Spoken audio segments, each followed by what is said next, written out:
ഇപ്പൊ നിങ്ങൾ കേൾക്കുന്ന ഈ മുദ്രാവാക്യടക്കം എന്തിന്റെ ഭാഗമായിട്ടാണെന്ന് അറിയാം. അവർ വിചാരിച്ചൊന്നും ഇത്തവണ നടന്നിട്ടില്ല. കാസർഗോഡ് ചെർക്കളയിൽ LDF സ്വതന്ത്ര സ്ഥാനാർത്ഥി ഷാനവാസ് പാതൂരിനെ തടഞ്ഞ് മുസ്ലിം ലീഗ് പ്രവർത്തകർ. ഇതേ തുടർന്ന് ഇരുവിഭാഗങ്ങളും തമ്മിൽ വാക്കുതർക്കവും ഉന്തും തള്ളുമുണ്ടായി. സ്ഥലത്ത് ഏറെ നേരം സംഘർഷാവസ്ഥ നിലനിന്നെങ്കിലും പോലീസ് എത്തി സ്ഥിതിഗതികൾ നിയന്ത്രണ വിധേയമാക്കി. Kasaragod district cooperative hospital Kumbla 24 മണിക്കൂറും പ്രവർത്തിക്കുന്ന casualty, pharmacy, ICU, NICU, laboratory, digital x-ray, ultrasound scanning, ventilator, labour theatre തുടങ്ങിയ അത്യാധുനിക സൗകര്യങ്ങളോടെ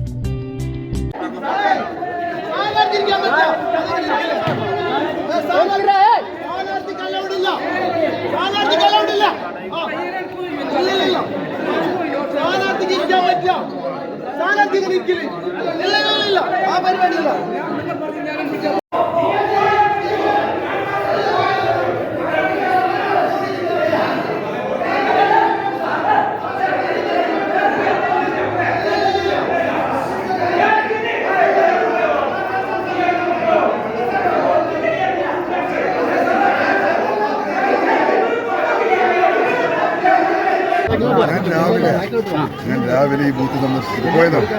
അപ്പോൾ വൈകിട്ട് വീണ്ടും വന്നെയാണ് ഫൈനൽ സ്റ്റാറ്റസ് നോക്കാൻ വേണ്ടി. അപ്പോൾ നോക്കുമ്പോൾ അവർ പറയുന്നത് നിങ്ങൾ ഒരു തവണ നോക്കിയതല്ലേ, ഇനി നോക്കണ്ട, ഇവിടെ ഇരിക്കണ്ട.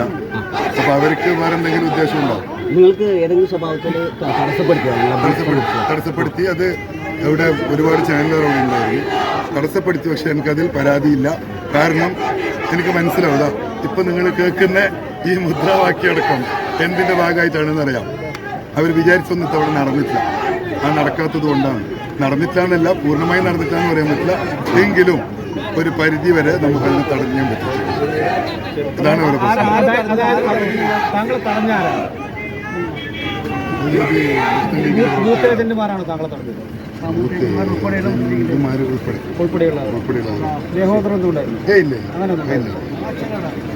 ഈ കാസർഗോഡ് മണ്ഡലത്തിൽ അങ്ങനെ വ്യാപകമായി കള്ളവോട്ട് നടന്നു എന്നുള്ള ഒരു ആരോപണം അത് സ്ഥിരമായുള്ളതാണ്.